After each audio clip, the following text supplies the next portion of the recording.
Hello, campers. Grab your marshmallows and gather around the true crime campfire. We're your camp counselors. I'm Katie. And I'm Whitney.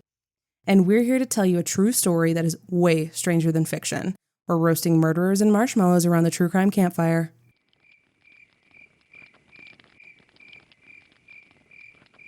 Monsters in folklore are easy for us to comprehend.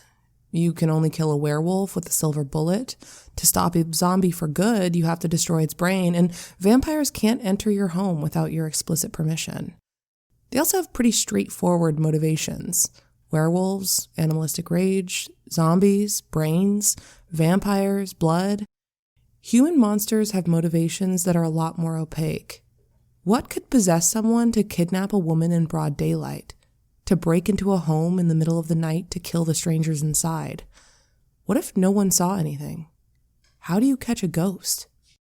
This is Let the Right One In, a Halloween grab bag.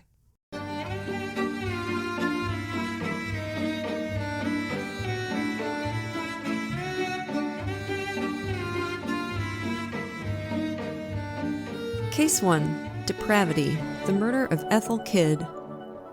It was April 13th, 1989, and Ethel Kid's daughter was wondering where she was. Her parents had purchased some land about a mile away from her house in Burr Hill, Virginia, and were building their dream house in preparation for her husband's retirement. The house was almost done, and Ethel often stayed there while her husband Gilbert was still working in Washington, D.C., but Ethel spent a ton of time with her daughter. The previous day, Ethel spent most of the day with her and the kids, but this morning she hadn't heard from her. She called the new house, but got a voicemail. That was odd, but not unthinkable. Maybe she's already on her way for a cup of coffee, she told her husband Thomas as he left for work. As he drove along, Thomas passed by Ethel and Gilbert's house and saw that Ethel's car was still in the driveway. It gave him a sick feeling. Ethel rarely missed a call if she was home, so he decided to go check on his mother-in-law. When he pulled up to the house, he saw a book laying open on the lawn. When he inspected it, he saw it was a road atlas.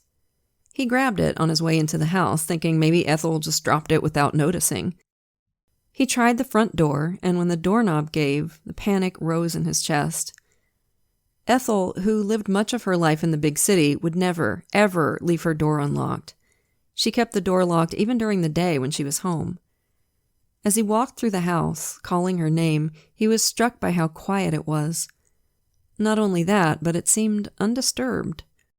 There was still some construction material being used, but it didn't appear that there was any kind of a struggle. And Ethel had just disappeared without a trace. Not knowing what else to do, Thomas called the police to report Ethel missing. Something was clearly very, very wrong. Ethel's son-in-law speaks very highly of her. On an episode of Unsolved Mysteries, he talks about how Ethel was a fantastic cook and grandmother. She loved hosting the whole family for meals, and she was one of the most kind, generous people on the planet. She was just likable. Investigators got to work searching for Ethel and trying to trace when she'd been seen last. On April 12th, the day before she disappeared, she'd spent the day with her daughter before getting home at around 2 p.m. There, she was seen retrieving her mail, and then nothing. Ethel Kid had seemingly evaporated into thin air. Police put together a search team to comb the nearby woodland area, but had no luck finding her. 8 days later, about 3 miles from Ethel's house, a hunter was walking in the woods when he came across a scene right out of a horror movie. There in the woods stood the body of Ethel Kid. She'd been tied upright to a tree, lifeless eyes gazing toward a logging road about 50 feet away. The most terrifying thing is that this exact area had been searched thoroughly 8 days before. The killer had specifically dumped her body in a place that had been crawling with police just a few days prior. It felt like the killer was taunting them. Her cause of death was found to be strangulation. An autopsy found signs of sexual assault and placed her time of death at around 7 days before. And this is the strangest part. Her body showed signs of preservation, leading investigators to believe that the killer had stored her in a deep freeze or even a refrigerated truck. So strange. The cord used to tie her body to the tree was traced to a type of drapery cord sold to hospitals and hotels, not anything that was available to the general public. Her clothes were covered in fibers from the type of upholstery used in cars, proving that her body had been transported. The real treasure trove of evidence, though, was the road atlas that Thomas found in Ethel's yard. Tucked between the pages were notes, scribbled in a unique handwriting, written on sheets of paper from a national hotel chain. The notes appeared to be a list of sexually explicit messages, possibly used as flashcards to solicit sex workers. It featured phrases like, "let's fuck," and "pull over, wanna fuck?" The second note seemed to be some kind of macabre shopping list. It is so frickin' creepy. One of the lines said, "ID ASAP," and then in parentheses, "paper trip book." This is in reference to the book by Barry Reed, published in the 70s, about how to create a new identity for yourself. Other items included business dress, shirt, slacks, cologne, choose location, glasses, hat, cosmetics, and an abbreviation, HC/TP/SG, which police surmised to mean handcuffs, tape, and surgical gloves or stun gun. Ugh. The police believe that the killer approached Ethel while she was still out on her lawn. He was holding the road atlas and appeared to be a traveler looking for directions. Always friendly, Ethel obliged. Then, either stunning her or using some other method of control, he got her into his car, where he took her to a second location and held her there for at least 24 hours. Oh, God. The police believed him to be a white male in his 30s or 40s, who most likely lived alone and had few friends. He had some kind of job that kept him staying in hotels frequently, such as a trucker or a salesman. He most likely had poor relationships with the women in his life and had never been successful romantically. Unfortunately, without many leads, the case went cold for about 2 years, until it was covered on Unsolved Mysteries with Robert Stack in October of 1991. R.I.P. Robert Stack. I know. Legend. Legend. Yeah, Jinx. Oh my God. He really is. I just can't. Every time he's mentioned, I just have to, give a shout out. Yeah. He's honestly, how many crimes has he been responsible for solving, you know? No kidding. A viewer saw the handwriting and recognized it as belonging to Edward Wayne Beverly. And that's nuts to me, that somebody recognized his handwriting. Yeah. Well, it was really distinctive, as I recall. It was not normal looking handwriting. Yeah. And also, we have to point out that how many friggin' serial killers have the middle name Wayne? I swear to God, it comes up constantly, especially the serial killers from the 70s, 80s, 90s. It's always frickin' something Wayne something or something Dwayne something. Yeah. It's just wild. It's Somebody should study that phenomenon. Yeah.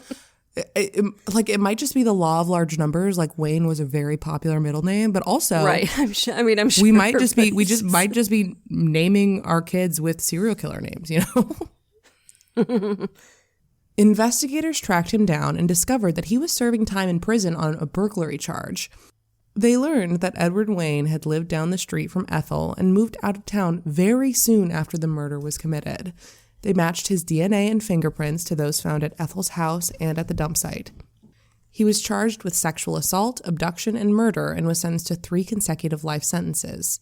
He died in prison in 2008. There's not much out there on this case except the original Unsolved Mysteries and its update, but I'd love to know how accurate the profile was. I can't find where he worked anywhere, but the fact that he chose a victim so close to home indicates that this was probably his first murder. And I shudder to think what would have happened if he'd been out of prison, during the time after the murder. He definitely would have done it again. There's no doubt that this kind of a murder, you don't do just one of those unless you get caught. And he was bold. He left incredibly, the body. Yeah. Broad daylight too, and to go back into an area where the police have been in the past 72 hours to dump the body is just incredibly reckless, stupid, you might call it, because they might be surveilling. It was definitely, he was a guy who did not have a lot of impulse control, so he would have done it again for sure. Ethel Kid deserved to spend her retirement spoiling her grandbabies and visiting with her kids and spending time with her husband. Some selfish asshole prevented that solely because he had fucked up fantasies and problems with women. It's unbelievable how unfair it is that Ethel Kid was taken from this world and stupid creep Edward Wayne got to breathe 1 second of free air after what he did. Yep. We hope her family has found some peace. Moving on to case 2, Goldilocks, the Miyazawa family murders. So, campers, for this one, we're in the Setagaya neighborhood of Tokyo, Japan. It's the kind of sleepy, suburban neighborhood that business boys the world over move their families when the bustle of city life is too much. Mikio Miyazawa had moved to a roomy 2-story home in 1991 with his wife, Yasuko, when the pair decided to start a family. They welcomed 2 children together, Nina and her little brother, Ray. Mikio was working as a marketing consultant while his wife ran a tutoring business from home. Yasuko's older sister, An, lived next door but spent most of her time overseas with her husband and son, so their mother, Haruko, lived there instead, ready to help with the kids whenever possible. The house was a large duplex, sharing a wall, and Mikio was initially hesitant to live so close to his in-laws. I mean, understandably, right? But eventually he agreed to make the purchase on the condition that they could soundproof the houses, something that An readily agreed to. Since An's house was mostly vacant, Yasuko could bring her students there for tutoring. As the millennium came and went, the Miyazawa family was living a quiet life. Mikio had turned 44 and his wife was 41, while Nina was 8 and Ray was 6. Nina loved ballet and was a talented piano player. Ray had just started kindergarten. The biggest obstacle they really faced was that the city of Tokyo was buying up their neighbors' properties, planning on expanding the nearby Soshigaya Park. By the end of 2000, only 4 homes remained, including the Miyazawas. Most families were eager to sell off their land and leave, but Yasuko was initially resistant to the change. She didn't want to pick up and move her family's life, and she worried about little Ray, who had a developmental disorder, acclimatizing to a brand new environment. Not to mention, she kind of had a sweet deal tutoring from her sister's house. Most other spaces would cost money to rent, and it was really convenient to work so close to home. The family eventually agreed to sell their land, planning to move out in March of 2001. On December 31st, 2000, Haruko was having a hard time reaching her daughter. The phone line at the house had been disconnected, so she just popped next door to see if the family was in. She rang the doorbell and called out for her daughter, but nobody responded. Assuming they were running errands and would be back soon, she let herself into the house to wait for them to come back. She stepped inside and was met with an eerie silence. After slipping out of her shoes and putting on some house slippers, she walked a few feet past the family's computer that was set up in the entrance and toward the stairs that led to the garage. Lying on the landing was Mikio Miyazawa in a pool of blood. He had been stabbed multiple times with a thin, sharp knife. Haruko screamed and started racing around the house, calling for her daughter and the children. She found them upstairs. Ray had been strangled to death in his sleep, while Yasuko and Nina suffered from multiple stab wounds. Their bodies were close together. Ray had still been in bed, while Yasuko and Nina were lying on the floor near the stairs. Haruko touched her daughter, hoping it was just a dream, that it was some sick prank. But no, her daughter was dead. Her grandbabies were dead. She called 110, the Japanese emergency number, and the police soon swarmed the scene. The most widely accepted theory of the crime goes like this. Sometime during the evening on December 30th, an unknown person disconnected the phone line and entered the Miyazawa home, most likely through the second-floor bathroom window by climbing a nearby tree and squeezing his way inside. From there, he took a few steps to the children's bedroom, where he found little Ray sleeping in bed. His body and clothes had no traces of blood, which is why the investigators believe he died first. Just downstairs, Mikio was likely working at the time on the computer in what we would call the foyer. He might have heard a disturbance upstairs and started ascending the stairs to see what was going on. And at the top, he met the killer, who savagely attacked him. An autopsy would later show that Mikio's attack was absolutely brutal. He was stabbed dozens of times in the torso, thighs, chest, and back, as well as in the head. While stabbing his head, the sashimi knife broke, leaving a fragment in Mikio's skull. Does that sound like overkill to you? Yeah. Like enormous overkill. Yeah. And As we've talked about before, we see that kind of attack from a couple different types of killers. Those with a personal grudge against the victim, and sometimes serial killers in search of sexual release. And sometimes a killer with a grudge against somebody else who's using this victim as a stand-in for the one that they're really angry at, like Edward Kemper. Yeah. Yasuko and Nina had been sleeping in the attic. It's clear to me that the killer had been watching the house or had even been inside before because the attic was closed off and only accessible by a retractable door. The killer climbed the ladder and attacked them where they lay on their futon with the broken sashimi knife. Their stab wounds were primarily on their heads and faces, which is also incredibly rage motivated. I mean, that is so personal to stab somebody in the face. Right, and it's not efficient. Like, it's not an efficient way of stabbing. No. So absolutely not. It's anger. Nina had 2 teeth knocked out, pointing to a physical assault of some kind. The broken sashimi knife probably wasn't as effective as he hoped, so the killer left Yasuko and Nina to grab a knife from the family's kitchen. Seeing an opportunity, Yasuko tried to stem Nina's bleeding with a tissue and some bandages and rushed to get her out of the house. She carried her daughter down the stairs, but it was too late. The killer descended on them again, stabbing them repeatedly with the family's own knife. Their bodies were found lying close to one another, backs touching. Nina's death was ruled as a cervical spinal cord injury caused by a backstab wound. Police found signs of overkill with these 2 as well.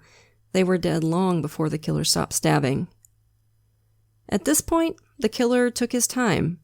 He left the bodies where they lay and visited the family's kitchen.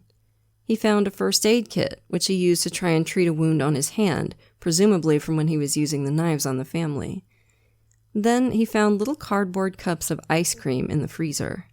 And instead of using a spoon, he squeezed the cups and bit into the ice cream. And I don't know why, but this detail really freaks me out. Yeah, that's such a peculiar habit that I can't imagine that it wouldn't stand out to someone who knows this guy. Oh, for sure. Somebody knows this dude. Like, that's not a normal way to eat ice cream. And that detail, I think, is really important because somebody is going to remember, like, some dude they were in the army with or something like that. Somebody they worked with that used to eat ice cream like that. Somebody watching him biting into that ice cream like a freak and feeling kind of vaguely sick to their stomach and not knowing why. Yeah. It's like, it hurts. Not only does it hurt my teeth, but it's so, like, I don't even know if this is the right word, but it's inhuman. Like, it's an inhuman way to eat ice cream. Alien, yeah. Yes. Thank you. An alien. Thank you. He also drank some barley tea he found in the fridge for going soda or beer. Then he used the family's toilet, taking a poop, and then not flushing. Yeah, which is weirdly common. Like, there are a number of cases of, like, break-ins and murders, too, where the perpetrator, like, drops a deuce and doesn't flush, which I guess it just adds to the disrespect, but ugh. Later analysis of the feces showed that earlier that day he'd eaten green beans and sesame seeds. Ugh, gross. Yeah, it's our first fecal matter analysis on the show, so happy Halloween. Yeah. Then he went through the family's documents, pulling out all the drawers from their filing cabinets. He took them all upstairs and dumped them in the tub. Then he dumped out Yasuko's purses, Mikio's wallet, the house keys, and other official documents and put them in the unflushed toilet, along with a towel smudged with his own blood and one of the empty cups of ice cream. That's so weird. I mean, he could have been trying to, if he was hip to this stuff, which not everybody was in 2000, but it might have been a way to try and dispose of some DNA. But then I think he left his blood elsewhere, right? Yeah, so he was it's not very effective, if so. No. Footprints at the scene showed that the killer walked around with his back to the wall using small steps, which creeps me out. I'm not going to lie, it kept me up at night a little bit. It's very creepy. And some enterprising internet denizens, who are all on the case, by the way, if you look it up, they're on it. They think this shows army training, which is weird and not how army training works. But investigators actually attribute this strange gait to trying not to slip on all the blood, which I think makes way more sense. Like Mikio was killed on the bottom landing of the stairs, and Yasuko and Nina were killed at the top. So there was probably a lot of blood dripping down the stairs. I'm sure. Yeah. At 1:18 a.m., he used Mikio's computer, connecting to the Wi-Fi for 5 minutes. During that time, he created a new folder on the desktop and went to a website for a local theater, which Mikio had bookmarked, and the guy attempted to buy a ticket, I guess, but that's all. And, you know, yeah, we don't know if he put anything in the folder, but that might just be something they're holding back as part of the investigation, you know, or it could be an empty folder, which is weird. At some point during all this, the killer took a nap on the family sofa and changed his clothes. He left his old clothes folded neatly on the sofa with his other belongings. Investigators would find his jacket, a long-sleeve baseball quarter-sleeve t-shirt with purple sleeves and a light gray torso, a bucket hat, gloves, jeans, and a fanny pack. Investigators believe he either brought a change of clothes or took some of Mikio's, but English sources on this case are either like weird translations or secondhand like rumors, so it's hard to tell like what's a fact and what's just like what somebody on Reddit assumed. Also left behind were dozens of footprints and fingerprints, as well as heaps of DNA.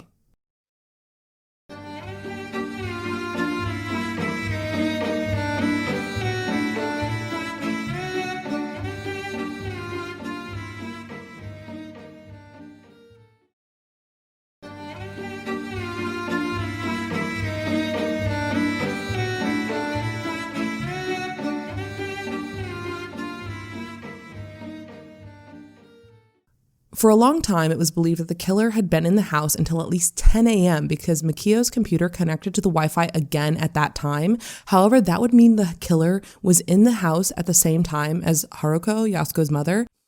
Investigators now theorize that in her panic of discovering the bodies, Haruko knocked the mouse off the desk, causing the computer to wake up and connect to the Wi-Fi. Yeah, that makes sense. Yeah, and they did an experiment where like they did something similar and it worked exactly how the second connection happened. Whenever the killer left, he took about 150,000 yen, which is about $1,500 US. Investigators got to work interviewing the people around the Miyazawa family. Who would want them dead? Turns out, not many people. According to some witnesses, Mikio had some kind of conflict with skaters that used the park near the house. One source indicated that there had been a heated argument between Mikio and a group of skaters, but investigation into the kids that frequented the park turned out to be a dead end. There's also the fact that everyone around Mikio thought the world of him. Some of his coworkers told The Guardian he was a congenial man who got on well with everyone. Definitely not the sort of person to make enemies, which, like with Japanese stoic culture, that's like basically so much praise. They basically were like, he was the most wonderful man we've ever met. You know, that's their version of he lit up a room when he walked in, you know? Right. Of course, the stolen money could have been the motive, but the brutality of the killings combined with the meager amount taken kind of makes that theory hard to believe. Further, the killer sought out Nina and Yasuko to kill them. He could have just left them and taken the money. A money-motivated burglar just doesn't want confrontation, especially the kind of sustained invasion we see here, where the killer clearly took pleasure in the violation of staying in the house with the bodies. There's no way money was the motive here. There's just no way. Police Chief Takeshi Tsushita led the investigation from the day of the murder until his retirement. He ordered his people to find the stores that sold the items left at the house, and they hit pay dirt. His hat was sold at a store called MX around Tokyo between 1998 and November 2000. Almost 3,500 of them had sold during that time. The windbreaker-type jacket in size large had sold 82,000 since October of that year from Uniqlo, both from brick-and-mortar stores and online and in catalogs. The scarf he left has not been identified, but was green with red, black, blue, and orange tartan checks. It didn't have a tag. His gray fleece gloves were sold by Jeansmate and MX between 98 and 2000. Between the two retailers, almost 11,000 were sold. His shoes, which were not left at the scene and were identified with footprints, were identified as Slazenger brand tennis shoes that were manufactured in Korea. While the brand and style of shoe was on sale in Japan, none had been sold in the size of the killer. They were around a men's size 10 in US terms. Most likely, they'd been bought in Korea. Now, after these were identified, we get into the really, really specific stuff. The killer had left behind a hip bag that was made by a manufacturer in Osaka that was sold at a number of stores between 95 and 99. About 3,000 of them were sold. Inside the bag were 2 types of sand. The first type was from the Miura Peninsula, which is where the Kanagawa Prefecture is located, and the second type of sand is found in Southern California, specifically a region a little east of Los Angeles. They also found some highlighter ink and 2 strands of short black and black-brown hair that appeared to be cut by clippers. Then there's the handkerchiefs. The killer had purchased 2 black handkerchiefs from a store called Muji. Between 95 and 2000, almost 67,000 of these were sold. One of the handkerchiefs had a slit cut in the middle and seemed to have been wrapped around the handle of the sashimi knife. Investigators found that handkerchiefs were used in a similar way at fish processing factories to help workers hold on to their knives as they cleaned the fish. Also found on the handkerchiefs were trace amounts of Drakkar Noir cologne. Drakkar Noir was sold in Japan for many years by that point, but it's definitely like a younger choice of cologne. I mean, the Gen X folks, I know y'all are going to remember Drakkar Noir because every guy in the world wore it in the 90s. The knife used in the murder was one of 1,500 sold in 46 stores in and around Tokyo. In fact, one witness identified a man wearing similar clothes to the killer buying a knife in the same neighborhood where the Miyazawas lived on the day of the murder. That is big. Ooh, yeah, it is. Finally, we have the shirt. Now, if it sounds like I capitalized that, it's because I did. The shirt was sold by MX between August and December of 2000, and only 130 of them were sold. Whoa. The police have managed to track down 12 of the owners and clear them of any wrongdoing. It seems like the police believe this to be their best chance of tracking down the killer, which you can kind of see why. I mean, 130, that's a manageable number. I mean, it really narrows down their suspects, from millions to a few dozen. Those are way better odds. Oh, yeah. A press release posted in English by the Metro Police even maps out prefectures in Japan where the shirt was sold and identifies the number of shirts whose owners have been, tracked down. Yeah. I'm not exaggerating when I say this is the most thorough press release I've ever seen in my life. It's crazy. This thing is fascinating to read, too. Yeah, we'll post it. From his clothes, police estimate that the killer was around 170 centimeters, or about 5'7", and fairly slim, and 5 of the items could have been purchased in the neighborhood around the Miyazawa's home, leading some investigators to believe he lived nearby. They believe he was between the ages of 15 and 35, was right-handed, and he has type A blood. So clearly our killer has links to many different countries. Obviously, his clothing items were mostly purchased in Japan, with the exception of the shoes. His knife skills were linked to Chinese fishmongers. The sand is the thing that caught our attention, though. Sand traced to 2 unique regions that have one particular thing in common. That particular thing is that these 2 locations are both close to American Air Force bases. Kanagawa is home to the Naval Air Facility at Tsugi, which is run by both Japan and the U.S., and Edwards is home to Edwards Air Force Base. Now that is one strange connection. Was our guy an American? An American airman? That's kind of our pet theory at the moment. It's only reinforced by the DNA. DNA analysis shows that the killer was male with an East Asian father and a Southern European mother. The DNA didn't pop when they ran it through their database, which led the investigators to believe that the killer may not have been a Japanese native. Online, people wave away this theory, saying all foreigners are fingerprinted when they enter the country, and that's true.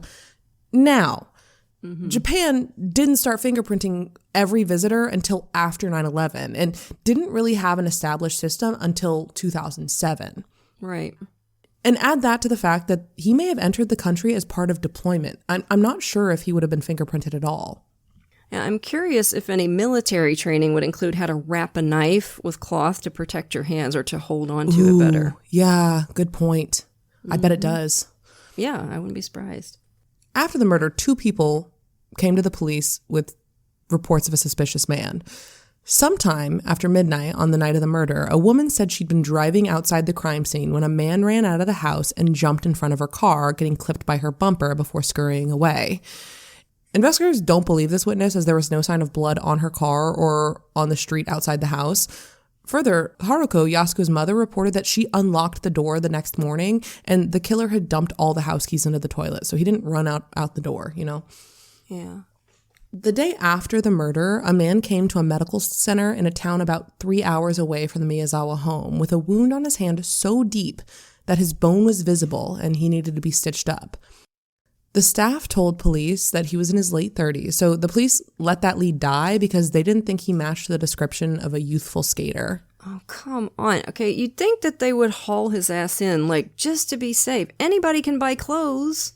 He was just wearing a black jacket and jeans when he showed up to the center. That's hardly evidence that he's never shopped at Uniqlo. And he might have been dressing younger on purpose. You know, like to be in disguise a little bit. I mean, this just freaking kills me. Such a missed opportunity. Yeah. Also, because of the athleticism of the killer, they do believe he has a formal military background. But unfortunately, because of the shoes, the focus is mostly on a Korean citizen. One Japanese true crime author named Fumiya Ichihashi is certain that the killer is Korean and an assassin. His theory is that Makiya was involved with the... Sorry, it's so wild. He thinks that Makiya was involved somehow with the Korean Unitarian Church. With evidence that I have not seen, by the way. I don't know why he thinks that. That's bananas. I can't imagine. Yeah.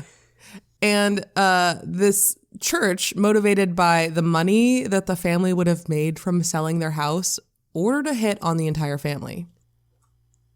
Ichihashi wrote, "As the criminal left behind his knives, clothes, bags, fingerprints, palm prints, and footprints without care, I couldn't help but think that he was confident he would not get caught." And like, I don't want to criticize a writer for doing his job, but you know, that's not how any of that works. A hardened hitman just wouldn't leave behind that much evidence, nor would he be so messy and disorganized when there are two adults that need to be controlled at the scene. And he wouldn't kill them with that degree of rage and overkill. It would be quick and efficient. And also, how is the church going to get the money from the sale of their house? Yeah. Did a church get money from the sale of the house? I'm guessing no. That's just bizarre to me. Did the family even have the money from the sale of the house yet? Like, I doubt it. It wasn't March. No, I wouldn't think so because it wasn't happening for months. It's absolutely bananas. I don't get it. Yeah. And, you know, as we've pointed out, this has enough plot holes to drive a truck through. This theory also relies on something that no good camper around our campfire would ever consider: xenophobia.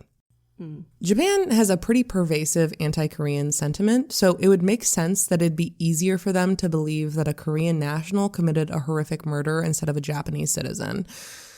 The investigators did request the South Korean government to help them with DNA analysis, but South Korea declined. It's unsurprising based on the history between the two countries, which we do not have time to get into, but let's just say Japan did a bunch of war crimes that they have yet to apologize for in an official capacity.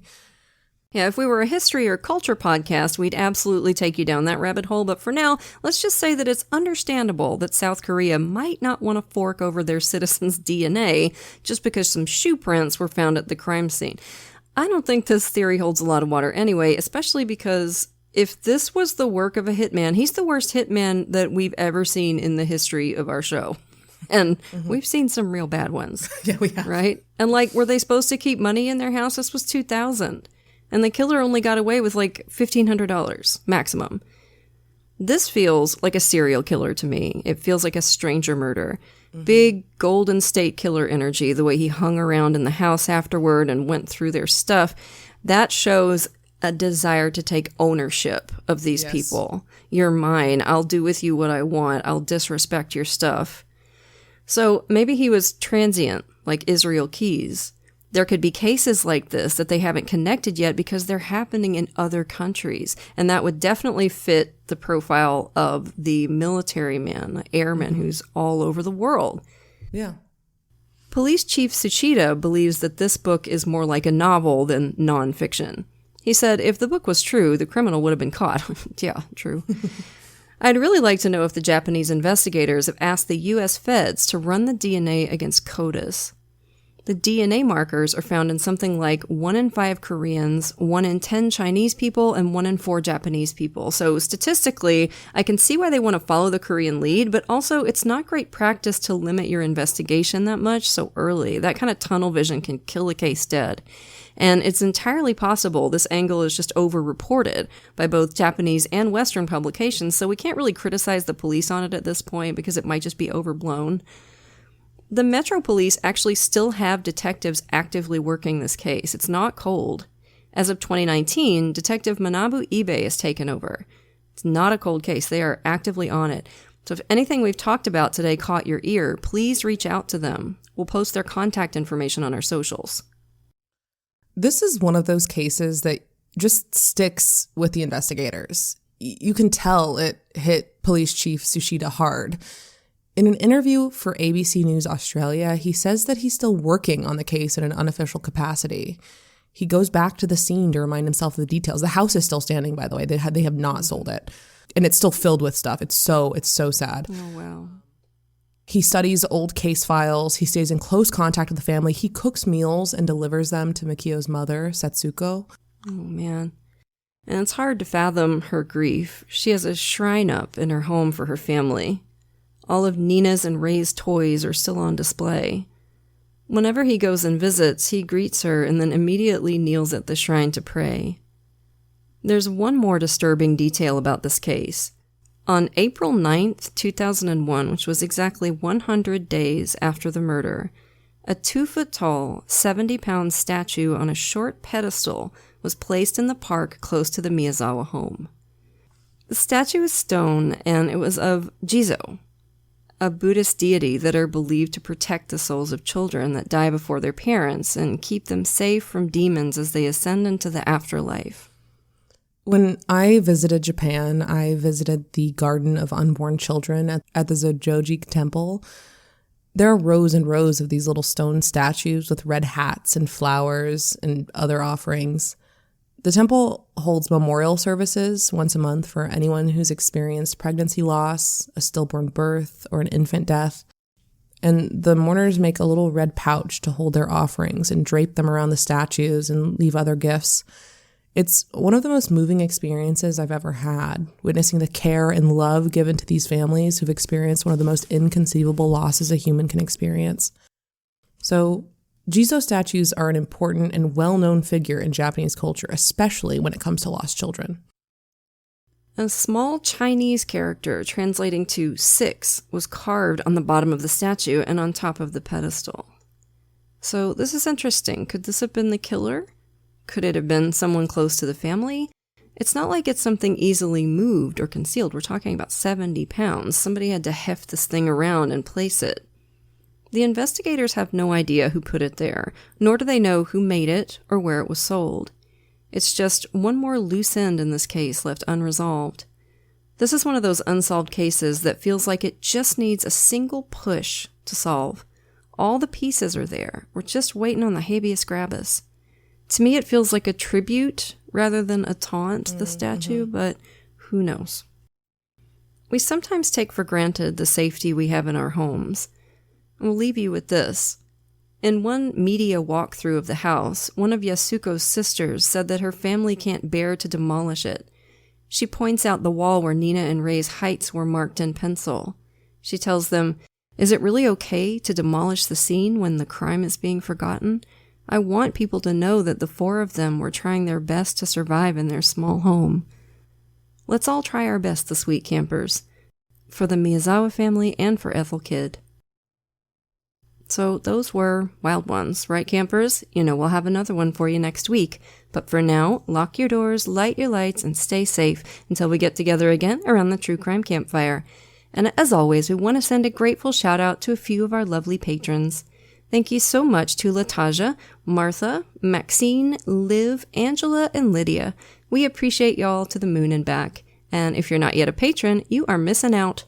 Patrons of our show get every episode ad-free at least a day early, sometimes two, plus tons of extra content, like patrons-only episodes and hilarious post-show discussions. We'll be posting our Halloween patrons-only special in the next couple of days, and it is a banger. And once you hit the $5 and up categories, you get even more cool stuff. A free sticker at $5, a rad enamel pin or fridge magnet while supplies last at $10, virtual events with Katie and me, and we're always looking for new stuff to do for you. So if you can, come join us at patreon.com/truecrimecampfire. For great TCC merch, visit the True Crime Campfire store at spreadshirt.com. And if you like what we're doing, leave us a nice review.